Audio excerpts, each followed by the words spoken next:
नमस्कार, आप देख रहे हैं सच श्यामला न्यूज़ चैनल। अभी हम लोग पटना के जमाल रोड में सीपीआईएम के कार्यालय में हैं। अभी कुछ ही देर में एम के बेबी जो इसके राष्ट्रीय नेता हैं वो प्रेस को संबोधित करेंगे। सुनते हैं वो क्या कह रहे हैं। हमारा 24th अखिल इंडिया पार्टी का सम्मेलन वो पार्टी कांग्रेस कहता है, वो एक महीना पहले अप्रैल महीना में मदुरई में हुआ, तमिलनाडु में। वो पार्टी कांग्रेस जो राजनैतिक रेजोल्यूशन तैयार किया और यूनानिमसली एक ही शब्द में पूरा डेलीगेट वो एक्सेप्ट किया, वो राजनैतिक मुद्दा सबसे पहले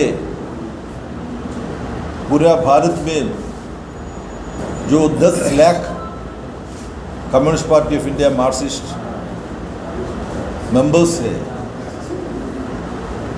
इनको कॉल दिया और भारत का जनतांत्रिक लोक का सामने भी यह मुद्दा रहा।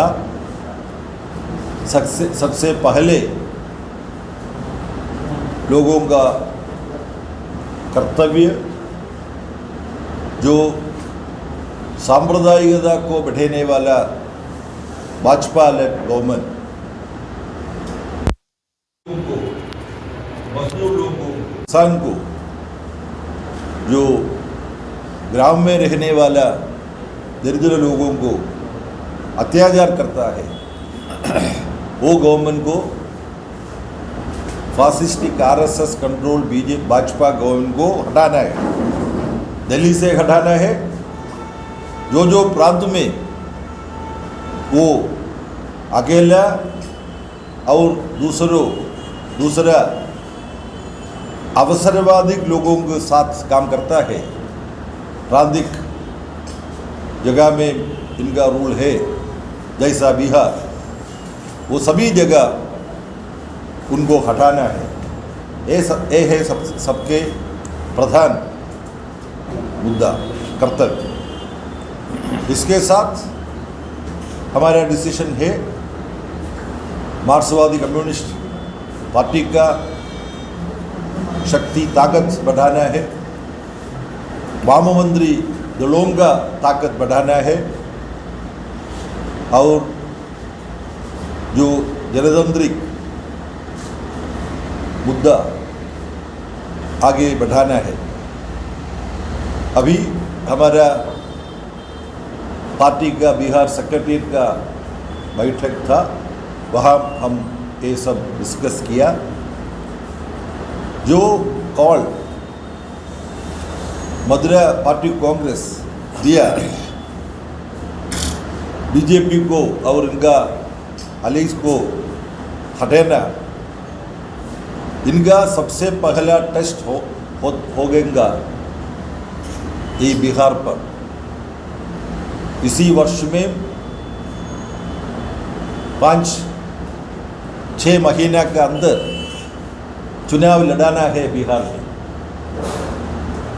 सो सांप्रदायिकता को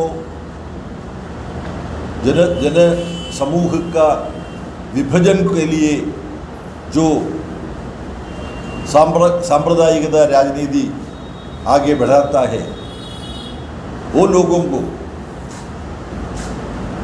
बिहार के जो चुनाव में डिफीट करके हटा करके हमारा पार्टी कांग्रेस का राजनीतिक जो आह्वान है, जो मुद्दा लोगों को सामने रखा, वो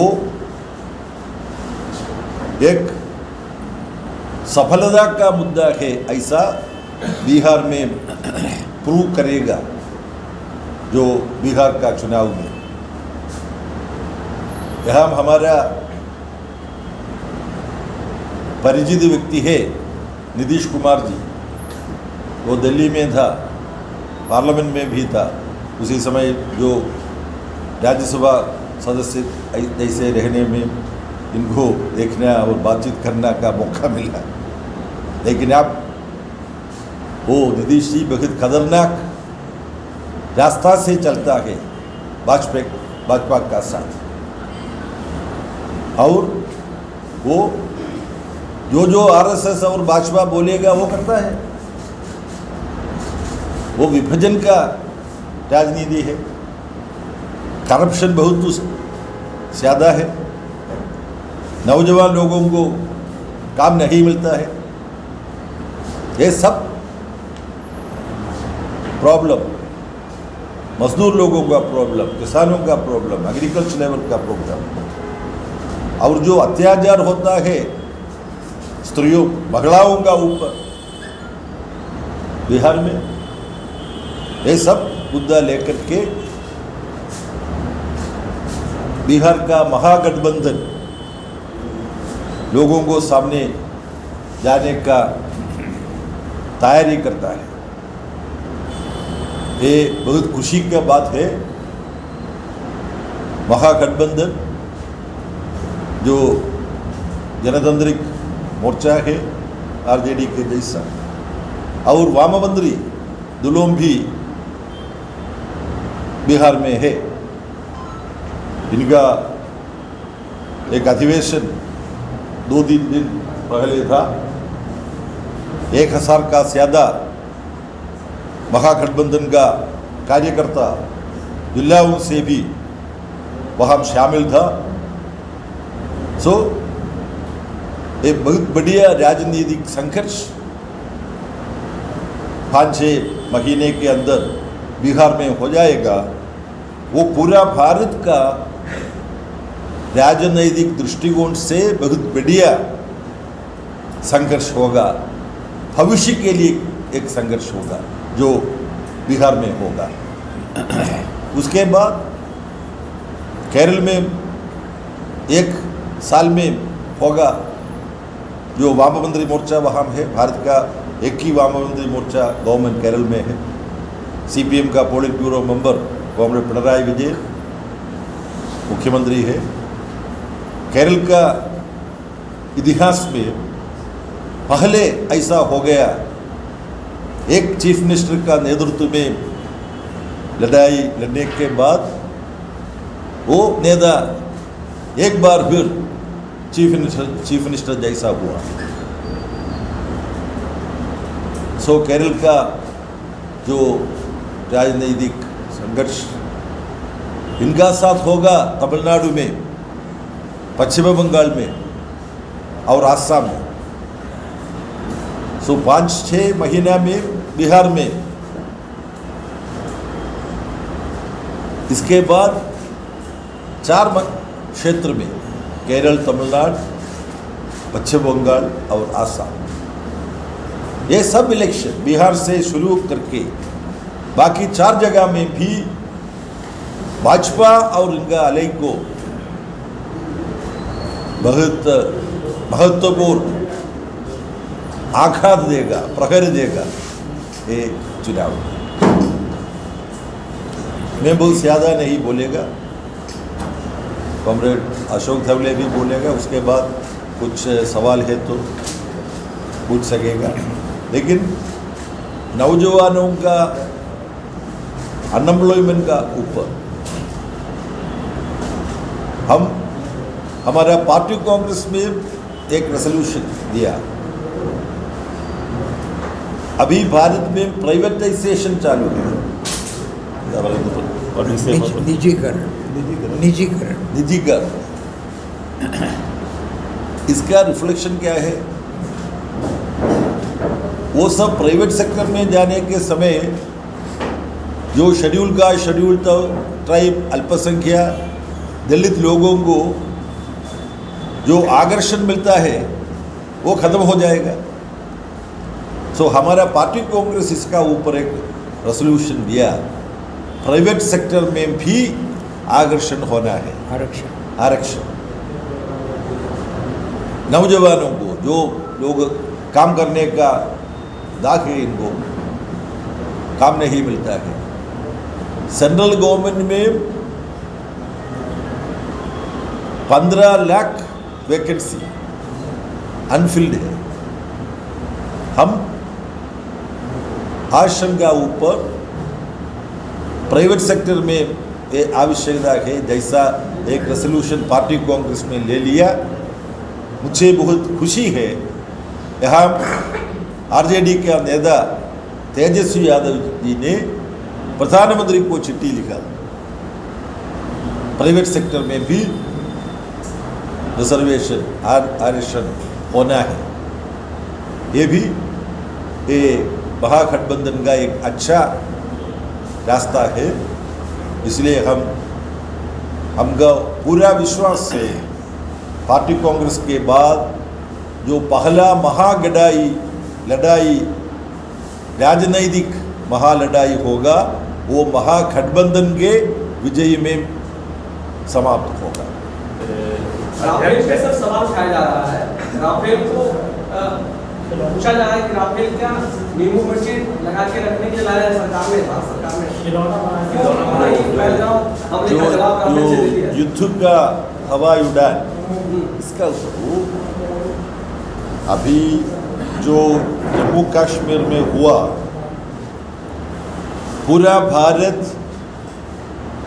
एक ही सुर में इनको कंडेम किया और आतंकवादी लोगों को कोई लोग थोड़ा क्या बोलता है, करुणा, अनुताप, सौजन्य नहीं देना पड़ेगा। इतना बड़ा आतंकवाद काम वो किया। लेकिन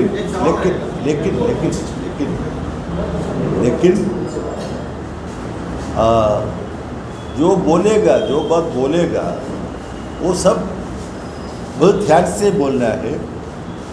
प्रधानमंत्री जी कैबिनेट कमेटी ऑन सिक्योरिटी, इनके मीटिंग के बाद वो बोला, हमारा जो सैनिक नेतृत्व है, इनको पूरा अधिकार दिया, जो करना है, कब करना है, कैसा करना है। ठीक है, कोई राजनीतिक दल इसका ऊपर कोई विरोध नहीं किया, जो प्राइम मिनिस्टर बोला।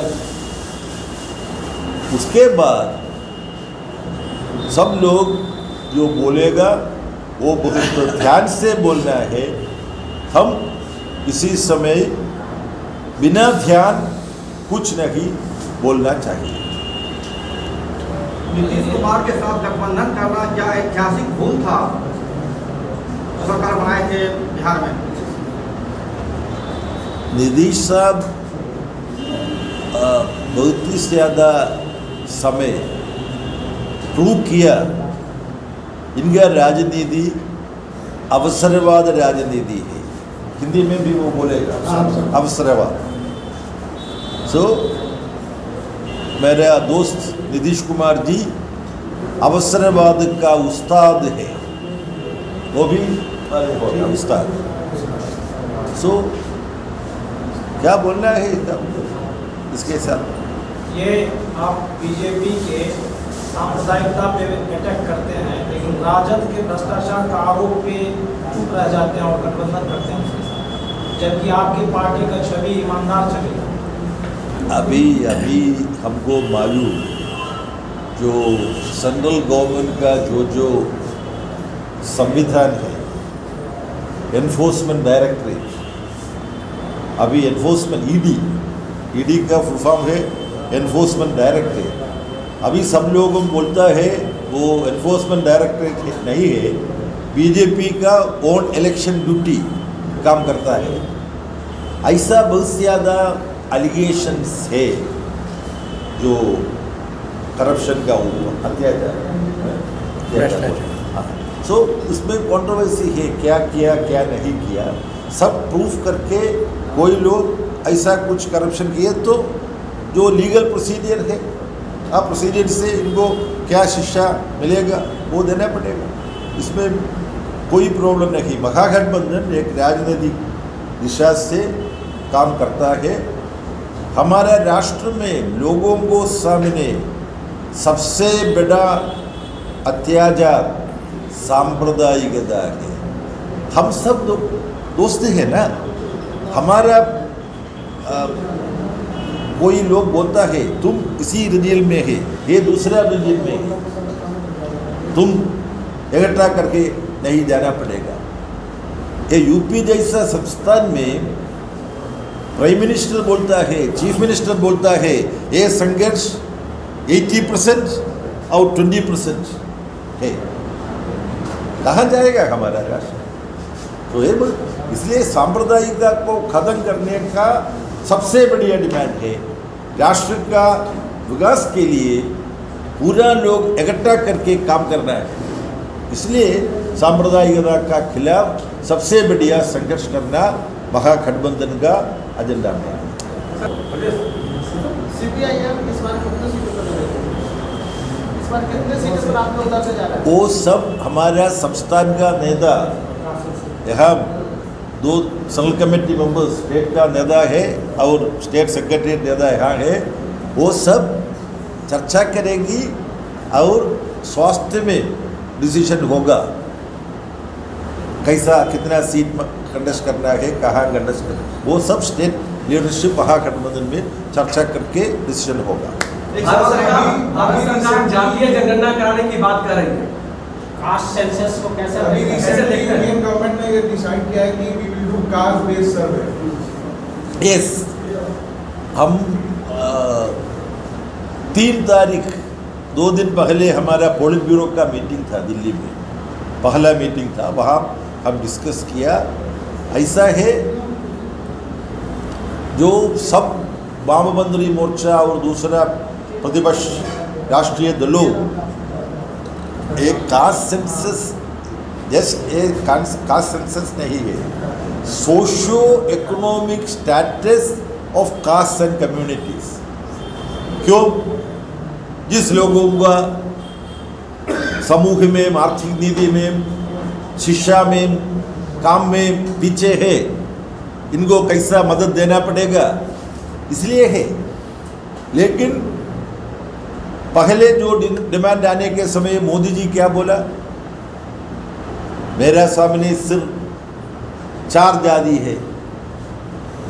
हम पहले सोचा वो चातुर्वर्णी का ऊपर बोलता है, लेकिन वो दूसरा व्याख्यान दिया, नौजवान, स्त्री वगैरह वगैरह।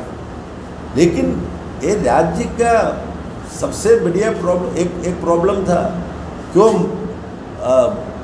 वेमुला को आत्महत्या किया, ये सब इश्यू है। सो अच्छा है जो पहले आरएसएस का पोजीशन क्या था, मोदी जी का पोजीशन क्या था, वो मॉडिफाई करके अभी वो बोलते हैं गवर्नमेंट डिक्लेयर किया ये करेगा, लेकिन कब करेगा, कैसा करेगा, ये डिटेल्स, मोडस ऑपरेंडी कैसा वो सब करेगा अभी तक व्यक्त नहीं हुआ। इसका ऊपर हमको बहुत उत्कंठा है। कॉमरेड अशोक थवले, एक सवाल रहेगा आपसे। मोदी जी बोलते हैं कि कम्युनिस्ट साउथ जो है खतरनाक विचारधारा है और सीपीएम मोदी जी को फासिस्ट नहीं बोलती है, ऐसा आरोप लग रहा है, क्या सही है? देखिए, फासिस्ट इस classical 1930 1920s 30s and 40s fascism था। कहाँ? भारत में था? नहीं, यूरोप में था, जापान में था, कोई लैटिन अमेरिकन कंट्री में भी फासिस्ट ऑर्गेनाइजेशन था। हम न्यू फासिज्म क्या बोलता है, ये डाइल्यूट करने के लिए बोलता है। ऐसा बोलने वाला लोग बहुत पढ़ने लिखने वाले लोग ऐसा बोलता है, उस सब लोगों को हम बोलना चाहूँगा, नया न्यू फासिज्म, नव फासिज्म हम बोलता है। अभी जो फासिज्म आएगा वो जो क्लासिकल फासिज्म का रूप में नहीं है, दूसरा रूप में होगा। इसी है हम बोलने वाला, इसलिए हम डाइल्यूट नहीं करता है. Is a different form of fascism happening now. We are not giving any concession to that. मार्क्सवादी कम्युनिस्ट पार्टी के कार्यालय में हूँ. अभी प्रेस कॉन्फ्रेंस MK बेबी ने किया. इन्होंने तेजस्वी के नेतृत्व में चुनाव लड़ने के बात को चर्चा कर रहे थे. जातीय जनगणना का समर्थन करते हैं. कई मुद्दों पर ये गठबंधन के साथ मिलकर के बिहार में चुनाव लड़ने की बात कहे हैं. धन्यवाद.